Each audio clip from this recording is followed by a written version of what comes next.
una invitada muy especial para nosotras. Estamos con Flor. Te agradecemos de corazón por brindarnos tu tiempo y este espacio para poder realizar esta entrevista, que es para unas jornadas de acompañamiento terapéutico que estamos organizando en el Instituto Hidra. Acá con mi compañera y mi colega Paola. Estamos culminando la tecnicatura en acompañamiento terapéutico y de parte de la Cátedra de Prácticas 3 y Acompañamiento Terapéutico nos propusieron hacer unas jornadas abiertas de acompañamiento terapéutico. Y nosotros elegimos la temática de discapacidad y sexualidad. Así que bueno, ¿querés arrancar contándonos de vos? Bueno, primero que nada, gracias a ustedes por la invitación, por la convocatoria. Me hubiera encantado compartir, obviamente, las jornadas presenciales por agenda. No puedo, así que nada, celebro mucho este encuentro. Me llamo Flor Santillán, tengo 30 años. Soy nacida y criada en la ciudad de Córdoba, en Córdoba capital. Hace casi 7 años que vivo en Carlos Paz, pero ya hace un poco más de un año que tengo ahí una residencia medio compartida entre Carlos Paz y Mar del Plata. Paso más tiempo en Mar del Plata que en Carlos Paz, esa es la verdad. Soy licenciada en comunicación, soy militante, soy feminista, soy activista por los derechos de las personas con discapacidad.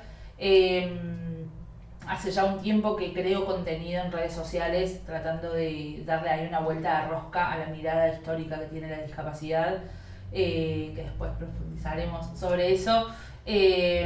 Así que hago un poco de todo. Soy vicepresidenta de la Asociación Civil Empoderar, que es una asociación que trabaja con mujeres y diversidades en situación de violencia y otras vulneraciones en Carlos Paz y en todo el Valle de Punilla.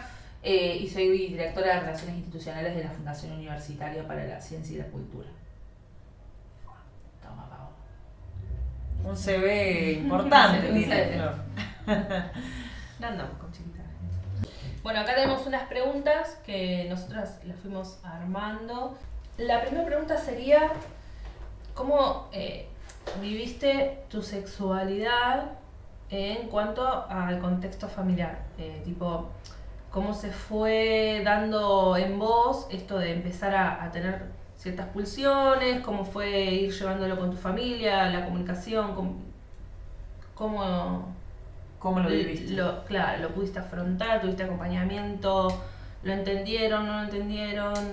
Hay algo como troncal que tiene que ver que yo uso silla de ruedas desde que soy adulta. Yo no nací con una discapacidad. Yo no camino o soy una persona con discapacidad, soy una persona usuaria de silla de ruedas desde que tengo 23 años.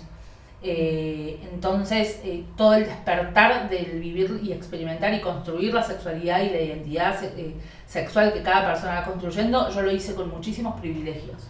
En principio por ser bípeda, pero además de ser bípeda, por ser una mujer blanca, cisgénero, heterosexual, de clase media trabajadora, que transitó la escuela privada, que transitó la universidad pública con el privilegio que para tantas personas también significa eso.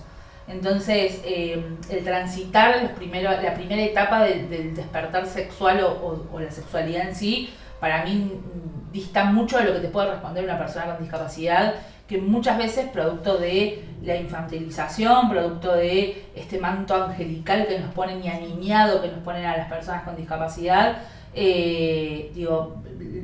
empiezan a transitar una sexualidad en un contexto mucho más hostil del que sin duda estuve yo. Tengo amigas que tienen discapacidad desde que nacieron o desde muy chiquitas o muy chiquitos, y lógicamente es muy distinto el contexto en el que vas construyendo tu sexualidad. Yo lo construí con absoluta libertad, lo construí con absoluta autonomía, con mucho privilegio, como les decía recién, y nunca fue un tema. Pero tampoco nunca fue un tema porque soy heterosexual y nunca tuve que salir del closet.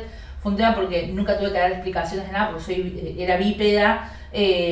Soy bípeda, por decir. Era bípeda, entonces me manejaba como con muchísima independencia, siempre entendiendo que por ahí el diálogo intrafamiliar era como la clave para vivir una sexualidad libre, cuidada, irresponsable también, no solo digo para conmigo, pero también para con quienes me relacionaba. Perfecto. Y con respecto a esto, ¿no? Que vos decís que antes eras bípeda y recién a los 23 años vos te encontrás con esta situación que estás ahora, ¿no? El hecho de haber transitado la primera etapa de tu sexualidad con estos privilegios que me estabas contando, ¿cómo es el después, no? El descubrir o el reaprender a conectarte con vos, con tu cuerpo, con la sexualidad, con otra persona, en una situación totalmente diferente a la cual vos iniciaste, por ejemplo, esto del... Sí, creo que no tiene que ver con una situación, sino con una corporalidad absolutamente distinta. Digo, y en eso hay una... Yo no soy muy no soy muy militante del concepto de la diversidad funcional, pero creo que en esto aplica muy bien, y es poder entender que no todos los cuerpos funcionamos, o no todos los cuerpos, no todas las corporalidades tienen el mismo funcionamiento o la misma funcionalidad. Entonces creo que yo me tuve que acostumbrar y adaptar a un nuevo cuerpo y a una nueva forma de funcionar, pero dentro de la cual también tengo mucho privilegio. Digo, porque tengo una silla de ruedas que no es la silla de ruedas que tiene todo el mundo, porque sigo teniendo privilegio de clase, sigo teniendo privilegio por ser, insisto, heterosexual, una mujer cisgénero. Entonces hay ciertos ámbitos que no me son tan hostiles como si le pueden resultar a otras identidades, ¿no? O a otras corporalidades. Tengo una amiga lisiada, Lucre, que siempre que nos invitan a hablar sobre sexualidad y discapacidad y demás, dice que nunca nadie se ha puesto a pensar que los telos no son accesibles, por ejemplo. Digo, como que nadie construye un telo y dice, bueno, la habitación 504 es la habitación adaptada. Porque nadie piensa que las personas con discapacidad podamos habitar esos espacios.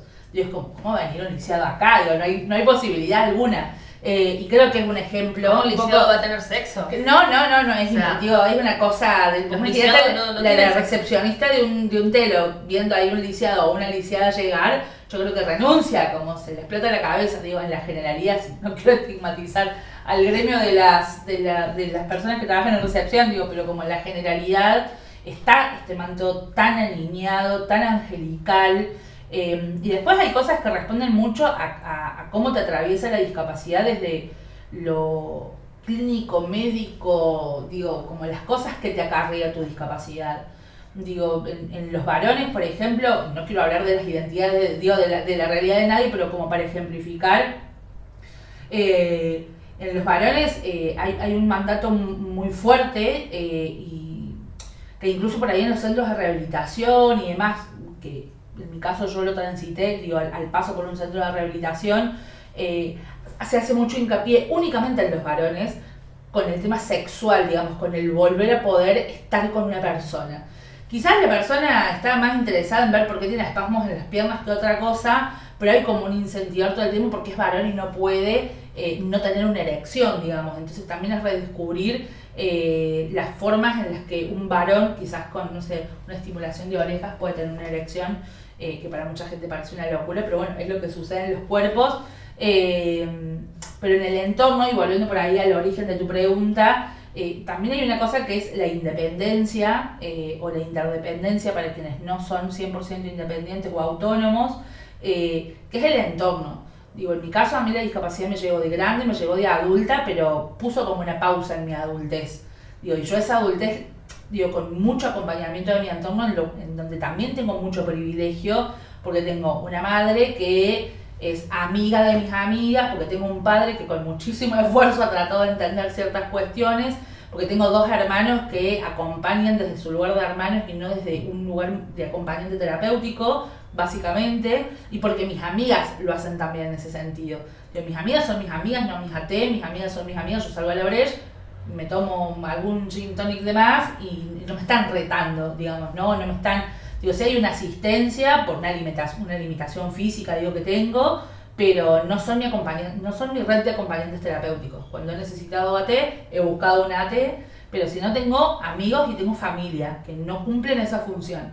Asisten, acompañan, digo, desde lo funcional, pero después hay cuestiones que no tienen que ver con la asistencia ni con la funcionalidad, sino que es recuperar en algún punto esa adultez, porque si no, llega un momento, o al menos en lo que a mí me pasó, que vos todo el mundo sabe qué estás haciendo en cierto momento de tu vida. Entonces, si yo me voy, no sé, a la oficina de la asociación, lo sabe mi mamá, mi papá, mis hermanos, mis amigas, porque si yo tengo una convulsión en el medio de la calle, digo, por eso también insisto con que depende y es muy particular de cómo te atraviesa a vos la discapacidad o la enfermedad. Digo, no necesariamente estar enfermo es tener una discapacidad, o tener una discapacidad es porque estás enfermo. En mi caso son las dos cosas. Digo, soy lisiada, pero además estoy enferma. Entonces, digo, hay una comunicación permanente que muchas veces se convierte en una sobrecomunicación. Y vas perdiendo ciertos espacios muy privados de tu vida, o muy íntimos. Por ahí la palabra privada me parece medio odiosa, pero sí que forman parte de tu intimidad, y es un ejercicio que yo les puedo hacer base a terapia básicamente, pero es un ejercicio muy difícil para uno, pero también para con los otros. Digo, el poner un límite, sobre todo a los padres, a las madres, a los hermanos. Yo se diría de que mi mamá y mi papá son mi mamá y mi papá, no son mis amigos. Digo, entonces hay cosas que no charlo con ellos, porque para eso tengo mis amigas, o tengo mis compañeras, digo, o tengo un espacio terapéutico. Entonces creo que es mucha conquista, en el sentido de que vas tratando de conquistar cosas que en mi caso yo ya tenía, pero que en un momento se pausaron, porque de un momento al otro pasó a ser una persona dependiente absoluto desde lo físico, e incluso por momentos desde lo cognitivo. Apenas me enfermé, y para no, digo, es muy difícil poner como el corte, decir, bueno, listo, ok, ya está, tiene una vida como armada de vuelta. Entonces uno lo va armando esto. Me mudo a Mar del Plata, vivo sola, hago la experiencia, se me cae una mesa, llamo a una amiga, digo, como todo ese tipo de cosas que son como conquistas permanentes que uno va haciendo realmente todos los días. Bueno, entonces nos contabas de que no te costó mucho poder ponerle límites a tu familia. Como que te apoyaron, digamos, siempre. No sé si... No es que no me costó mucho, digo, hago como una separación entre lo que fue mi despertar en términos de sexualidad, y en términos de construir esa vida, vida sexual me suena raro, pero como construir la sexualidad y mi identidad sexual y demás, realmente no me fue difícil, porque no era una persona con discapacidad. Digo, siempre lo pienso como para atrás, y si me hubiera tocado atravesarlo siendo ya lisiada, creo que hubiera sido muchísimo más difícil. Recuperarla me costó, en el sentido de, me costó adaptarme a un cuerpo nuevo, a una funcionalidad nueva, a un montón de barreras que suceden, digo, de la puerta de donde uno, de la puerta de la casa donde uno vive para afuera. Hay 2000 barreras que uno transita por día siendo una persona con discapacidad, o al menos en la discapacidad motriz, que es lo que a mí me atraviesa. Entonces, no es que no me costó, pero quizás me costó desde otro lugar. Digo, me costó en el sentido del ejercicio constante de recuperar mi independencia, y recuperar mi vida adulta, o mi identidad adulta. Decir, bueno, hasta acá ustedes pueden, digo, meterse en el buen sentido con las decisiones que yo voy tomando. Digo, hasta acá son entorno. Digo, después el resto lo decido yo, y probablemente ni se enteren qué hago, porque tengo 30 años, digamos. Como ese ejercicio es un ejercicio de todos los días. Digo, las personas con discapacidad, sobre todo quienes tenemos discapacidad adquirida, vos pensás que en mi caso, de un día para el otro, yo empecé a necesitar asistencia para absolutamente todo. Entonces, si yo tenía ganas de tomar mate, tenía 7 personas que me hacían el mate alrededor. Entonces, eso, perdón, en el largo plazo se convierte en algún punto en un beneficio secundario, y uno de manera muy inconsciente está acostumbrado que así sucede. Entonces, como quiero agua, 7 vasos de agua, ahora quiero coca, 7 vasos de coca, y ahora quiero ir al shopping, 7 autos para ir al shopping. Y entonces, casi como un niño caprichoso, por definirlo de alguna forma coloquial, te convertís un poco en eso. Y salir de eso es lo que te cuesta. Digo, como volver a la vida adulta y poner ese límite, bueno, hasta acá. ¿En dónde queda el tema de la privacidad? ¿No? En cuanto te viste en el lugar de decir, bueno, no sé, un encuentro con una persona, y que quizás tu entorno quiere interferir, y vos tener que poner límite, ¿cómo? No, a mí no me pasó,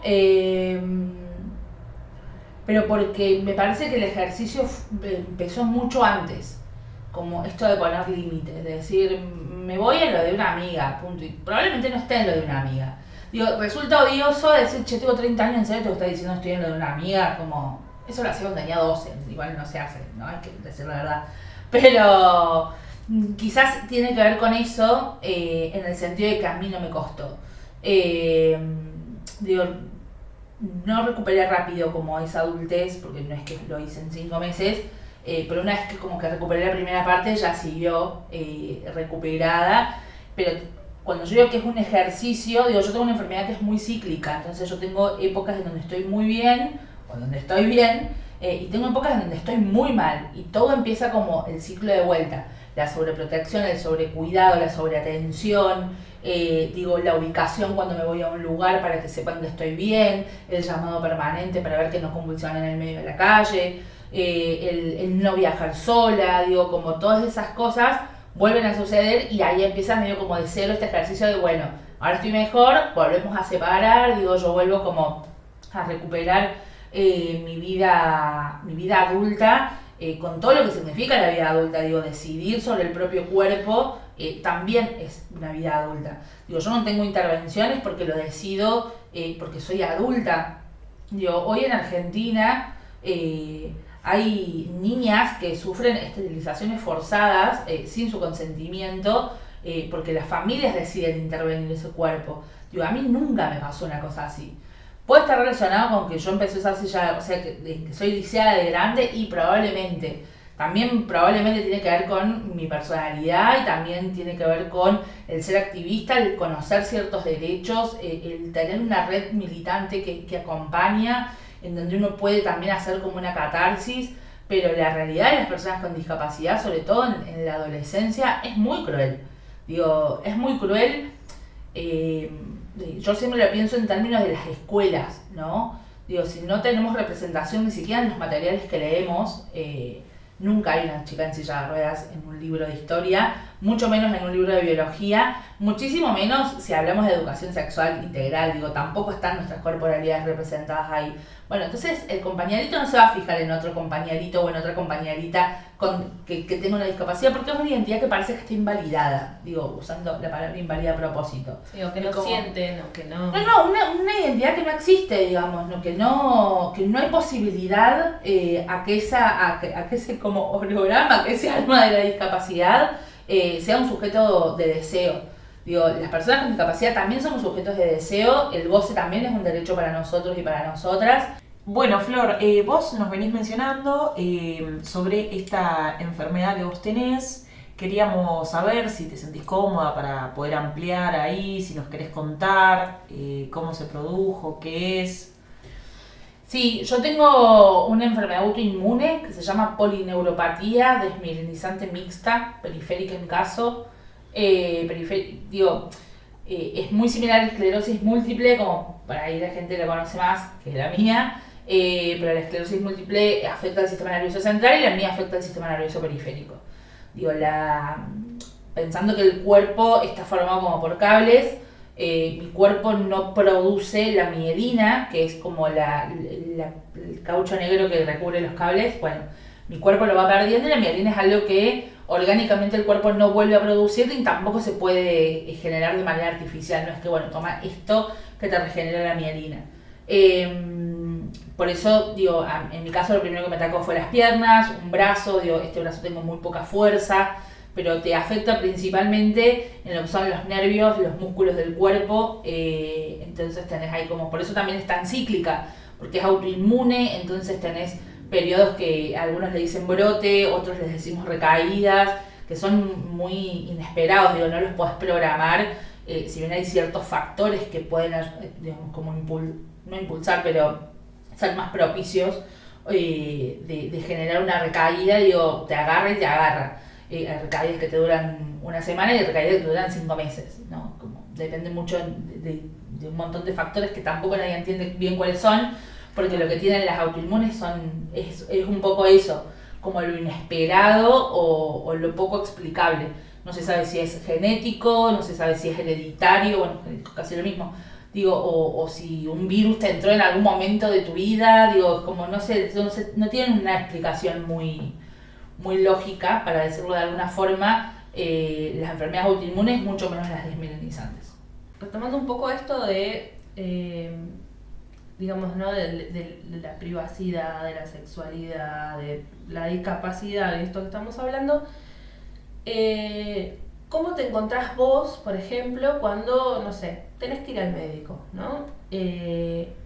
Vas a tu ginecóloga y le decís que querés tomar anticonceptivos porque, nada, como cualquier otra persona, te querés cuidar. ¿Cuál es la respuesta? ¿La misma respuesta esperable que para nosotras, por ejemplo? ¿Cómo lo manejan los profesionales, por ejemplo? En tu experiencia. Miren, yo creo que el ámbito médico es por lejos el ámbito más hostil que transitamos las personas con discapacidad, pero por lejos. Desde lo arquitectónico, piensen en cuando uno se va a hacer un PAP, para una lisiada es como lo peor del mundo porque realmente nada está preparado para nuestras corporalidades y para nuestra funcionalidad. Y después hay una cosa muy moral, a mi criterio bastante nefasta que sucede en los consultorios médicos, con la moral que tiene que ver con algo que yo decía anteriormente de este manto angelical, aniñado, que se pone encima nuestro, ¿no?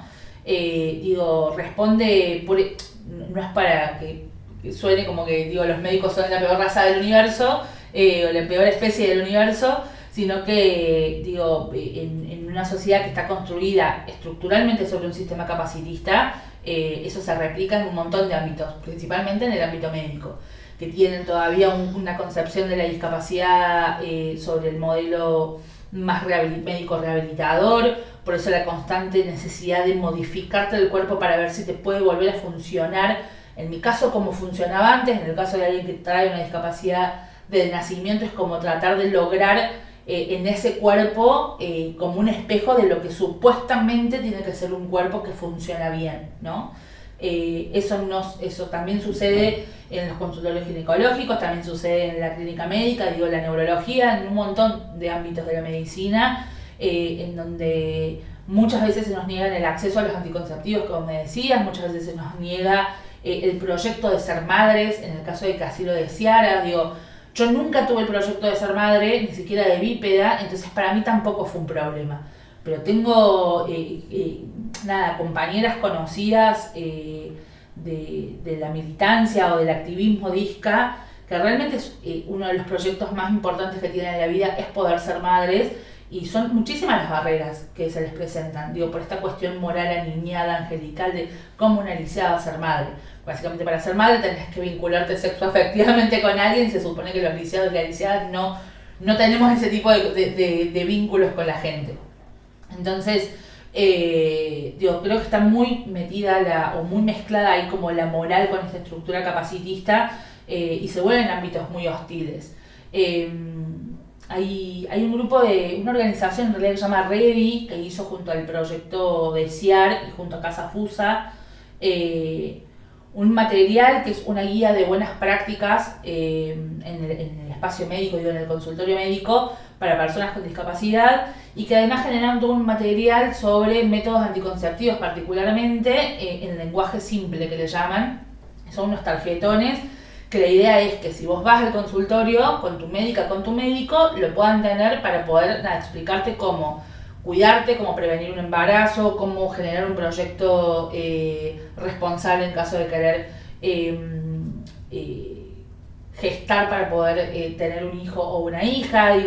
Es un material que es súper interesante, que obviamente que como base tiene a la Ley de Educación Sexual Integral, y a mí me ha pasado que se lo he acercado a médicas y profesionales de la salud que forman parte de mi entorno o de mi equipo médico, y ha sido como, qué lindo, fin, no hay un interés de ir más allá, pensando en que la discapacidad en realidad son las discapacidades.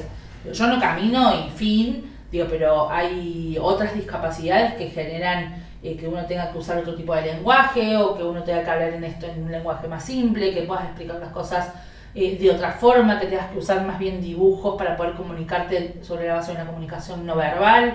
Si pensamos en la hostilidad y en las discapacidades en general, las personas que salen de las facultades de medicinas de todo el país, al menos en Argentina, no tienen formación en lengua de señas. Entonces, una piba o un pibe sordo que va a un ámbito médico no tiene forma de comunicarse con ese médico. Digo, ahí hay una barrera o una vulneración de derecho que es el acceso a la salud. Digo, tan simple pero a su vez tan complejo y estructural como puede ser eso. Entonces, en mi caso, en mi caso personal, que es personal porque es mío, también busqué mucho un equipo médico, me costó muchísimo y sobre un privilegio muy grande que tengo, que es acceder a la medicina privada, pude tener el tiempo e ir probando hasta conformar el equipo médico que tengo hoy, que mi vínculo se basa en el consentimiento y en el respeto y el entender que si bien ellos son los y las profesionales que me atienden, yo no soy una paciente, sino que soy una usuaria del sistema de salud. Digo, yo tengo un rol activo en mi enfermedad, en mi saberme enferma. Para mí no hay nada mal con estar enferma. Digo, no estoy tratando de hacer un culto de la enfermedad, sino como estoy enferma y punto. Digo, no sé si es lo mejor que me pasó en la vida. Claramente no es lo mejor que me pasó en la vida, pero tampoco es lo peor que me pasó en la vida. Entonces, desde el reconocimiento de los derechos que tengo como un cuerpo que está enfermo, yo trato de ubicarme siempre en un rol activo y en conversar con mis médicos y con mis médicas y charlar con mi fisiatra y proponer cuestiones relacionadas a lo terapéutico que para mí son mucho más importantes que por ahí los objetivos que tienen ellos. Y también lo viví mucho cuando estuve internada haciendo la rehabilitación así como más intensiva, que tuve casi 7 meses en un centro de rehabilitación en 2017, en donde al principio era, bueno, yo tengo que hacer lo que esta gente me dice porque ellos son los que saben. Después me di cuenta que sí, lógicamente ellos son los que saben. Digo, el equipo de kinesiólogas, de terapistas ocupacionales que yo tuve, no cambio por nada, hoy son mis amigos, mis amigas, pero hubo un momento en donde yo medio como que me pude posicionar o me planteé en el lo que estamos haciendo a mí me aburre y entiendo que no me sirve de mucho. Entonces yo propongo esto, veamos qué propones vos y entre las dos partes armemos algo copado. Digo, ni para que para vos la sesión sea un suplicio, ni para mí tampoco. Digo, demasiado como con la estructura media aburrida de los centros de rehabilitación físicos, que creo que, y lo hablábamos un poco como off the record, que tiene que ver con el acceso a la información que tengo. Digo, el poder ejercer ese derecho al informarme, al buscar información, al pensar cosas, al proponer, al decir hasta los límites que hablábamos de la familia, yo también los pongo en el ámbito médico, como bueno, hasta acá. Digo, vos podés opinar sobre lo que yo voy a hacer, porque finalmente es mi cuerpo, es mi vida y es mi decisión. Digo, es lo que yo voy decidiendo. Entiendo cuando no están de acuerdo, no lo comparto, lo respeto, pero por lo general trato de siempre ubicarme en ese lugar activo de ser usuaria de un servicio de salud. Digo, yo no soy paciente porque paciencia no tengo, mucho menos un rol pasivo. Y ahí vamos armando, pero bueno, me costó mucho, tuve casi 2 años hasta armar el equipo médico que tengo hoy, que ya nada, están entregados, digamos, como viste, ayer desde la playa tomando mates la llamé a mi fisiatra y fue como, bueno, aparezco, y me dice, ¿dónde está? Le digo, no, estoy, bueno, Meli, no sé qué, bueno, estoy bien, nos vemos en noviembre, viste, como ya también muy acostumbrados a mi forma, y que yo siento que en algún punto también es un ejercicio militante. Digo, porque confío en que, sobre todo mis médicas mujeres, digo, mi médica clínica, mi fisiatra, a lo que yo tanto las pincho para entender cómo hasta dónde, para apelar al consentimiento sobre sus pacientes y demás, también lo van a aplicar en otros y en otras, que por ahí no van con la misma información, pero confío o deseo que, digo, sea al inverso y que sean ellas quienes les propongan ese rol más activo. Bueno, y como última pregunta, queríamos saber si tuvieras que elegir cambiar la sociedad actual en la que vivimos o alguna política de Estado, ¿cuál sería? Yo no cambiaría ninguna política de Estado, yo las cumpliría. Digo, escrito está todo escrito, estamos en un momento muy interesante que es en donde, digo, después de muchos años y después de años en particular en donde el colectivo DISCA sufrió un arrebato de derechos muy grande, como fue la quita de pensiones no contributivas por discapacidad, si no recuerdo mal, entre 2016 y 2017, se empezó a hablar de la nueva ley de discapacidad, digo, y más allá de lo que pueda pensar cada persona y el respeto que eso merece, yo creo que se puso en agenda el tema. Y para mí eso es para celebrar. Digo, y en gran parte genera un gran desafío. Por un lado, las personas con discapacidad, que es como, bueno, nos organicemos porque acá hay que saber evitar los espacios que son nuestros, no son ni de los profesionales de la discapacidad, ni de las familias de la discapacidad, no, son nuestros, porque somos nosotros los sujetos y las sujetas de derecho y los sujetos y sujetas de deseo que tenemos que ponerle contenido a esa ley, acompañadas por el resto, pero somos nosotras las personas como protagonistas de este momento. Creo que en ese sentido, digo, la discusión sobre la nueva ley vino a poner en agenda el tema y yo, en términos personales, lo celebro muchísimo. Digo, eso por un lado. Por otro lado, escrito, está todo escrito.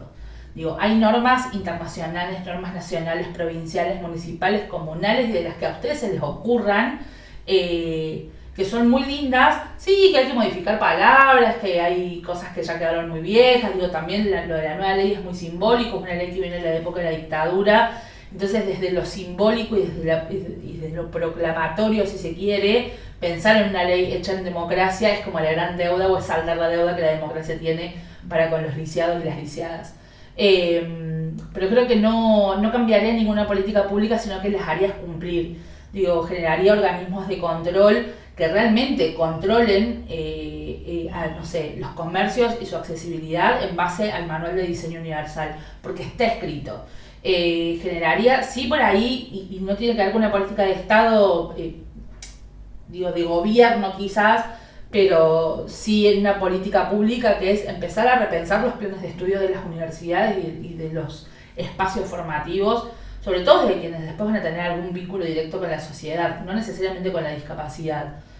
Arquitectos, abogados, médicos, hablar, digo, psicólogos, psicólogas, y las acompañantes terapéuticas, los terapeutas ocupacionales, digo, hay un montón de carreras, la comunicación, digo, comunicar en discapacidad, hoy resulta muy livianito, digo, cualquiera dice cualquier barbaridad y nadie les pone como, bueno, no se puede, digo, no es que lo único que está mal es decir mogólico, está mal decir mogólico, pero también está mal decir discapacitado, también está mal seguir comunicando en base a un humor con una corporalidad bípeda sobre una corporalidad lisiada. Y eso lo vemos todo el tiempo, digo, lo vemos en la tele, lo escuchamos en la radio, en los streaming que hoy forman parte del más media de la comunicación, digo, no sé, se siguen, yo por ahí consumo, ya generacionalmente no lo consumo mucho, pero por ahí que veo algún clip de Twitch o algo así, y como una impunidad para hablar de las corporalidades, ¿no? Como el rengo, bueno, pensar en una comunicación responsable creo que también es necesario. Entonces no sé si es una política pública o una política de gobierno, pero sí una política pública repensar los planes de estudios que hacen a las universidades, en principio públicas, y que eso empiece a bajar, obviamente, absolutamente todos los niveles. Pero, digo, también es necesario que seamos nosotros quienes estemos construyendo esas políticas públicas. Digo, sobre la base de que las sigan construyendo personas bípedas o personas sin discapacidad y probablemente sigan siendo un poquito capacitistas. No ser lisiado necesariamente te significa tener perspectiva de discapacidad. Digo, las pensiones contributivas las agarró una vicepresidenta lisiada.